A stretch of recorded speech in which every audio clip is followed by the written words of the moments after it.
Alors Anissa Mbida, vous êtes notre spécialiste innovation et vous avez décidé de démarrer 2020 en disant stop aux idées reçues. Oui, parce que vous connaissez le classique, on est dans les transports, on est pressé, donc on monte les escalators 4x4 et on s'énerve dès qu'il y a quelqu'un qui reste planté sur la file de gauche. Moi je suis français, je peux vous dire je m'énerve. Hein. Je gueule. Eh bien, ça peut paraître contre-intuitif, mais il faut savoir que c'est beaucoup plus rapide de rester immobile, debout dans un escalator que de courir et de marcher. Bah, comment ça peut pas être plus rapide, puisque si on est immobile, on va à la vitesse de l'escalator. Non, si les escalators ont été conçus pour rester debout fixe et pas pour marcher ni grimper des escaliers. En fait, il faut savoir qu'une personne fixe n'a besoin que de 30 cm² pour être confortable. Ouais. Alors que quelqu'un qui marche ou qui monterait des escaliers, lui, il a besoin de quasiment 80 cm². Donc ça crée plus du double. Ce qui veut dire que on déplace plus de 2 fois plus de monde sur un escalator quand les gens sont totalement immobiles que si les gens devaient marcher. Et ça a été prouvé au métro de Londres. On a commencé à mettre des panneaux pour obliger les gens à rester immobiles sur l'escalator. Et le résultat, c'est 27% de trafic en plus, 27% de personnes qui peuvent être transportées en plus dans les escalators. Donc on descend de la place, vous savez, la file de gauche pour les impatients, et bien en fait on fait que ralentir tout le monde. Donc il faut se foutre dans l'escalator, vous nous dites Anissa qu'il faut se foutre en plus à gauche et ne pas bouger. Exactement, c'est la résolution 2020. Oui, il faudrait que tout le monde le fasse. Il ne faut pas être égoïste. Il ne faut pas être égoïste. Ouais. Si tout le monde s'arrête sur l'escalator, eh bien on va déplacer beaucoup plus de monde et beaucoup plus rapidement.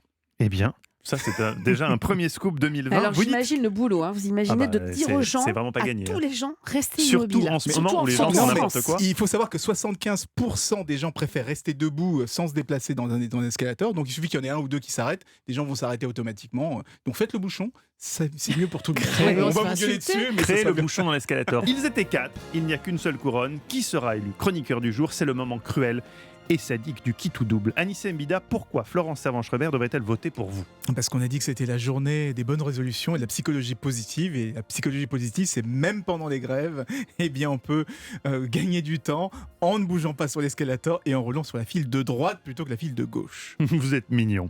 Axel de Tarlet, pourquoi voter pour vous? Parce que j'ai absolument besoin de mon deuxième kiff du jour.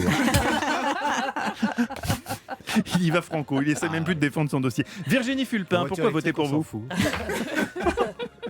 Parce que je vous ai parlé d'un sport qui devient un sport citoyen et que ça c'est un vrai kiff quand même, je pense. C'est vrai que le fait que le Paris-Dakar devienne un sport citoyen, c'est quand même une nouveauté. Anne Le Gall, pourquoi voter pour vous? Sachant qu'on vote toujours pour vous, donc peut-être pour une fois une bonne résolution, ça serait peut-être de ne pas voter pour vous.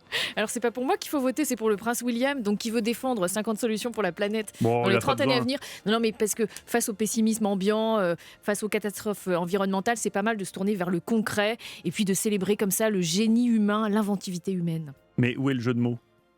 J'ai décidé qu'en 2020, c'est fini les petits jeux de mots au moment du qui tout double. Je sais pas combien de temps je vais tenir. Parce que c'est plus fort que vous. Vous l'avez dans votre ADN, cette vis comica. Eva, dévoilons d'abord le choix de nos auditeurs. Elle n'a même pas besoin de faire des jeux de mots. Oh non, de Dieu, c'est pas vrai. 2 points pour Anne Le Gall. Mais Anne Le Gall, merci aux auditeurs. Vous avez des complices en Russie qui piratent, c'est pas possible. Même pas. Et alors pardon, je reprécise que vous êtes de plus en plus nombreux à voter et ça nous fait énormément plaisir. Continuez, c'est le matin, il y a un petit sondage sur mon compte Twitter où il suffit d'un petit clic et on sait pour quelle chronique vous votez. Ça peut être votre petit kiff. Exactement. Premier kiff de la journée, notez l'équipe.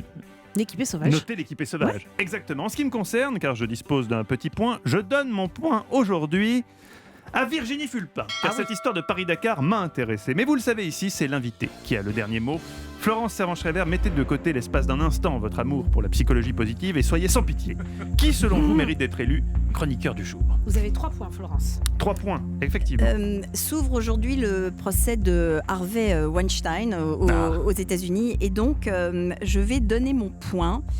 Pour une raison très précise, c'est que vous nous avez beaucoup parlé de sa plastique, vous nous avez beaucoup parlé de son corps, vous nous avez beaucoup parlé de son sex appeal, mais je voudrais soulever le travail, l'intelligence, la précision et la compétence d'Anissé, parce que oui, il y a derrière un homme, il y a une âme et il faut saluer son travail.